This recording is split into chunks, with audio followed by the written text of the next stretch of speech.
Hello my fellow followers and welcome back to another episode of the hottest, most must-see and anticipated channel YouTube has to offer, the Dream Division. Without further ado, it's my Raw After Clash of Champions 2016 reaction. Raw didn't actually kick off this week with another boring Authority promo.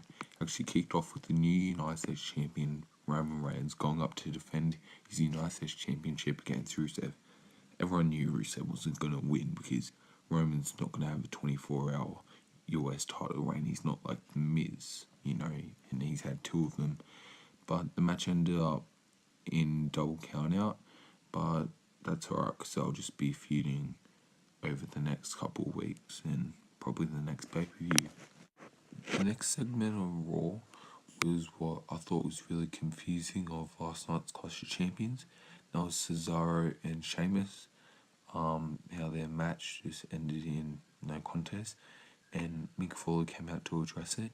He said that he won't have another match because they'll be unfair on the other person because they both put their heart into the match to get a title opportunity.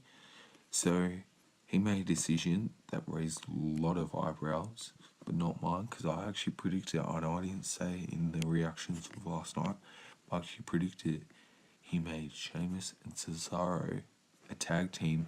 They'll be versing the match that was up next. The New Day versus the Club for the tag team titles. They'll be versing them.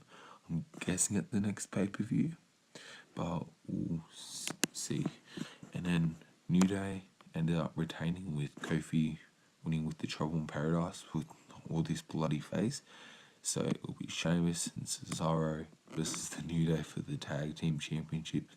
I like this, but I reckon they're copying Smackdown a bit because they've got a weird tag team, Rhino and Heath Slater as tag team champions. But I'm happy where this is going so far.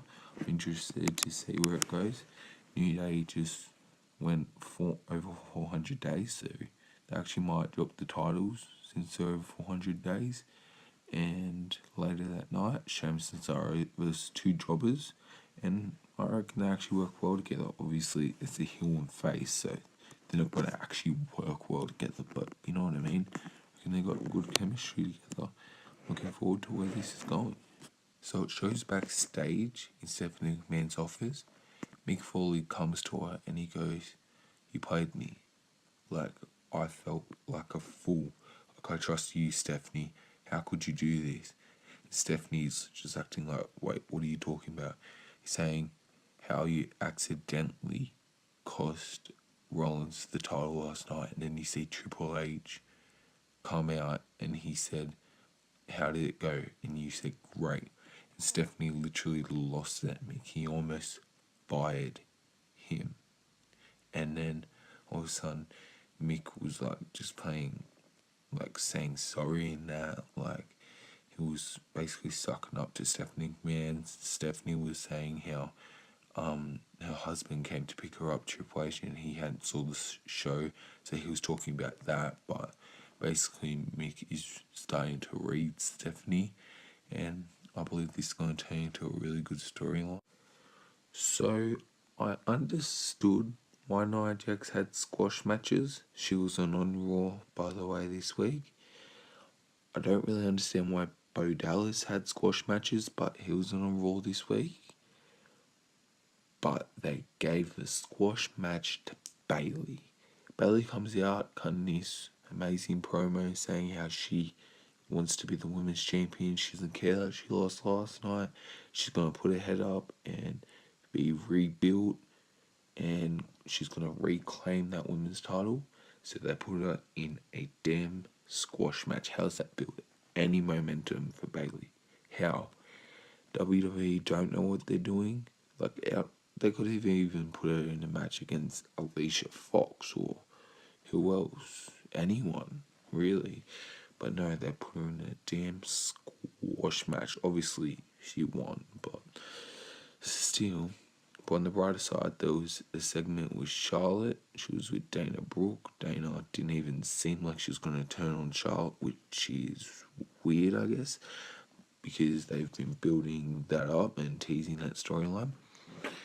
But then Sasha Banks came out and they were just like cutting promo, and then Sasha slaps her, Dana attacks Sasha, Charlotte attacks Sasha, and then Sasha attacks Charlotte, and then that's basically it.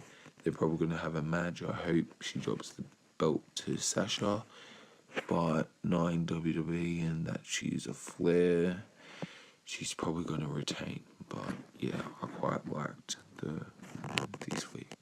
Do you love the cruiserweights, don't you? This is why Raw is so great. Like, it's not the only reason, but it's the majority reason for me. I just love the cruiserweights.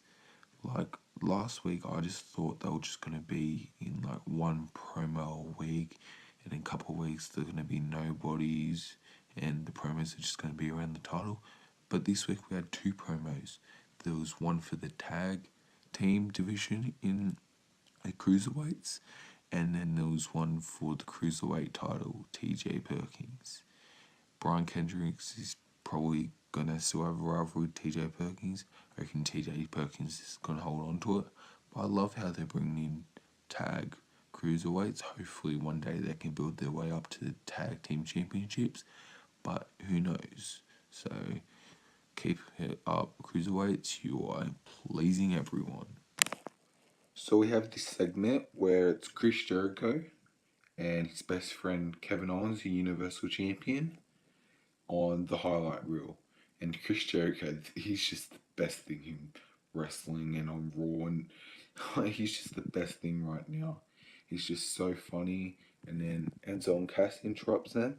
They both cut a really, really funny, really good promo that actually made me think differently about Raw, if you know what I mean. Like, I didn't think I'll say that, but it made me think differently of Raw, not just like the big world title picture. Something happens and that sets up a main event, a one-on-one, and then the heel always wins, the heel champion always wins. It's actually really different. Then Enzo and Cass had a match against Jericho and Owens, and I actually really like this. Seth didn't get involved. He tried to get involved before, but he's injured, so I didn't expect him to get involved, really. But Kevin Owens pinned Enzo Amore to win, and yeah, it was a really good ending. Overall, I was really impressed with Raw.